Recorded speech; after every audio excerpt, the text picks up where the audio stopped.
கிறிஸ்துவுக்குள் பிரியமானவர்களே, இந்த நாளுக்கான மாலை நேரம் அண்ணா அப்போஸ்தலனாகிய பவுல் ரோமருக்கு எழுதின நிருபம் 2ஆம் அதிகாரம் 5வது வசனம். ரோமர் 2:5, ரோமன்ஸ் 2:5. உன் மனக்கடினத்திற்கும் குணப்படாத இருதயத்திற்கும் ஏற்றபடி தேவனுடைய நீதியுள்ள தீர்ப்பு வெளிப்படும் கோபாக்கினை நாளிலே உனக்காக கோபாக்கினையை குவித்து கொள்ளுகிறாயே. என்ன, உங்க இருதயத்தில் ஒரு மனக்கடினம் உண்டானதுனால என்ன பண்ணுறீங்க? நீங்கள் தேவன் உங்களுடைய மனம் குணப்படாதபடி என்ன பண்ணிடுறீங்க? மாற்றிடுறீங்க. அதனால் அப்படிப்பட்டவர்களுக்கு தேவனுடைய நீதியுள்ள தீர்ப்பு வெளிப்படும். அப்போ அது கோபாக்கினால் தேவனுடைய கோபாக்கினை நீங்கள் இன்னும் கூட்டிக்கிறீங்க. ஏன்னா கர்த்தருடைய காரியம் என்னென்னா, பழைய ஏற்பாடாக இருக்கட்டும் புதிய ஏற்பாடாக இருக்கட்டும், ஒரு மனுஷன் இருதயத்தை கடினப்படுத்தாமல் இருக்க வேண்டும் என்று சொல்லக்கூடிய ஒரு காரியம்.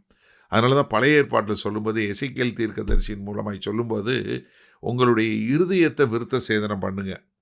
இப்போ உங்களுடைய என்ன வெளியரங்கமாக இல்லை, உள்ளுக்குள்ளே. எசேக்கியேல் 36:26 சொல்லும்போது, உங்களுக்கு நவமான இருதயத்தை கொடுத்து உங்கள் உள்ளத்திலே புதிதான ஆவியை கட்டளையிட்டு கல்லான இருதயத்தை உங்கள் மாம்சத்திலிருந்து எடுத்து போட்டு சதையான இருதயத்தை உங்களுக்கு கொடுப்பேன். எப்படி? கல்லான இருதயத்தை எடுத்துட்டு ஒரு சதையான இருதயத்தை நான் கொடுப்பேன். உபாகமம் 10வது அதிகாரம் 16வது வசனம் சொல்லும்போது, ஆகையால் நீங்கள் இனி உங்கள் பிடரியை கடினப்படுத்தாமல் உங்கள் இருதயத்தின் நுனித்தோலை விருத்த சேதனம் பண்ணுங்கள். என்ன? உங்களுடைய இருதயத்தின் நுனித்தோலை விருத்த சேதனம் பண்ணுங்க. உங்களுடைய இருதயத்தில் என்ன பண்ணாதீங்க? கடினப்படுத்தாதீங்க. ஏன்னா அதே ஆண்டவராய் இயேசு கிறிஸ்து விவாகரத்தை பற்றி கேட்கும்போது ஆண்டவர் முதல்ல இருந்து சொல்கிறார். ஆதியிலிருந்து என்ன சொன்னார்? ஒருவனுக்கு ஒருத்தி, நீ ஒன்றாக இசைந்து வாழ வேண்டும் என்கிற ஆதியாகமத்தில் சொன்ன கற்பனையை சொல்லிட்டு மத்தேயு 19வது அதிகாரத்தில் 8வது வசனம் சொல்லும்போது, அதற்கு அவர், உங்கள் மனைவிகளை தள்ளிவிடலாம் என்று உங்கள் இருதய கடினத்து நிமித்தமே மோசே உங்களுக்கு இடம் கொடுத்தார். ஆதி முதலாய் அப்படி இருக்கவில்லை. என்ன? உங்களுடைய இருதய கடினம். நீங்கள் இருதய கடினப்பட்டவர்களாய் இருந்ததான் காரணம். ஏன்னா அவங்க எப்படி இருந்தாங்க?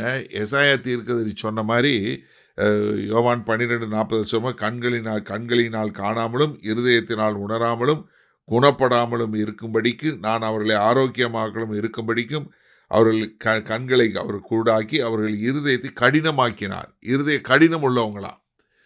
அதனால தான் எபிரேயருக்கு சொல்லும்போது, நீங்கள் எல்லா பரம ஈவுகளை எல்லாவற்றையும் ருசித்து பார்த்துவிட்டு அவர் என்ன செய்கிறாரு, என்ன அவருடைய தயவு, நீடிய பொறுமை, இதெல்லாம் நீங்கள் பார்த்துட்டு நீங்கள் என்ன பண்ணக்கூடாது?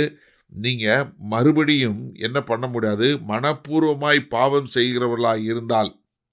ஏன்னா எபிரேயர் 10:26 சொல்லுங்கள், சத்தியத்தை அறியும் அறிவை அடைந்த பின்பு நாம் மனப்பூர்வமாய் பாவம் செய்கிறவர்களாயிருந்தால் பாவங்கள் நிமித்தம் செலுத்தத்தக்கதாக வேறொரு பழி இல்லையே. அப்போ என்ன? நீங்கள் கோபாக்கினை நாளுக்கென்று இன்னும் கோபத்தை வருவித்து கொள்ளுகிறீர்கள் என்று சொல்லக்கூடிய ஒரு காரியம். சரி, இந்த நாளில் இந்த வசனத்தை நம்ம எப்படி எடுத்துக்கொள்வது? அதாவது நம்ம யாருக்கு அதிகம் கொடுக்கப்பட்டதோ அவர்கள்ட்ட தான் அதிகம் கேட்கப்படும். இப்போ நம்மளுடைய கிரியைகள் மாத்திரம் இல்லை, நம்மளுடைய இருதயத்தில் ஒரு மாறுதல் வர வேண்டும். நம்ம இருதயத்தில் வரக்கூடிய ஒரு மாறுதல் தான் என்ன பண்ணோம்? நம்மளை மனம் திரும்புகிறவர்களாய் மாற்ற முடியும். இப்போ நீங்கள் பாருங்கள், லூக்கா 5வது அதிகாரத்தில் ஒரு சம்பவம் பார்க்குறோம். என்ன? அங்கே படகுல போய் ராத்திரி பூரா பார்த்துட்டு மீன் இல்லாமல் பேதுரும் அவன் கூட்டாளிங்களும் உட்காந்து வலையை அலசிக்கிட்டு இருக்கிறாங்க. இயேசு கிறிஸ்து வர்றாரு, படகு ஏறி நின்று கடலில் நின்று அவங்கள நோக்கி பிரசங்கம் பண்ணுறாரு. பிறகு பேதுருட்ட சொல்கிறாரு, எப்பா வலையை போடுன்னு. வலையை போட்ட உடனே அவர் சொல்கிறாரு, ஆண்டவரே, நாங்கள் ராத்திரி பூரா பார்த்தோம், ஒன்றுமே கிடைக்கல அப்படின்னதும், இப்போ நீ வலையை போடுன்னு சொன்ன உடனே ஏராளமான மீன்கள் கிடைச்ச உடனே அவர் என்ன பண்ணுறாரு? உடனே ஓடி என்ன சொல்கிறாரு? ஆண்டவரே, நீங்கள் என்னை விட்டு போங்க, நான் பாவியான மனுஷன். எப்படி? நீங்கள் பாருங்கள், கர்த்தருடைய ஒரு இரக்கத்தையும் அவருடைய ஐஸ்வர்யத்தையும் அவருடைய அன்பையும் அவருடைய இதையும் பார்த்த உடனே என்ன வருகிறது? பேதுருக்கு வரக்கூடிய, நான் பாவி, நீர் பரிசுத்தமான தேவன் என்று சொல்லக்கூடியதான். அப்போ நம்ம தேவனை அறிந்து கொள்ள நம்ம எப்படிப்பட்ட மக்களாக இருக்கணும்? நம்முடைய இருதயம் குணமாக்கும்படிக்கு நாம் ஒரு உணர்வுள்ள இருதயம் உள்ளவர்களாய் கர்த்தரிடம் மன்னிப்பு கேட்டு கர்த்தரிடம் சரியாகக்கூடிய மக்களாக மாறக்கூடிய ஒரு மாறுதல் நமக்குள்ள வர வேண்டும். அதைத்தான் கர்த்தர் எதிர்பார்க்கிறாரு. அப்படி கடினப்பட்டு போயிட்டீங்கன்னா அவங்களுக்கு கோபாக்கினை. ஆனால் இப்போ சமயம் இருக்கும்போதே ஒரு உணர்வுள்ள இருதயம் உள்ளவங்களாக இருக்கும்போது நாம் மனம் திரும்பி கர்த்தரிடமிருந்து சரியான முறையில் நாம் அவருடைய இரக்கத்தை பெற்றுக்கொள்வோம்.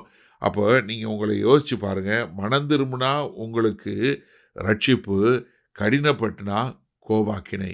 எது உங்களுக்கு வேண்டும்? வல்லபிதாவே, இது அந்த செய்தியை கேட்கிற ஒவ்வொருவரும் இருதய கடினப்படாமல் ஒரு உணர்வுள்ள இருதயத்தோடு மனம் திரும்பி உமக்கென்று வாழ கிருபை பாராட்டுங்க.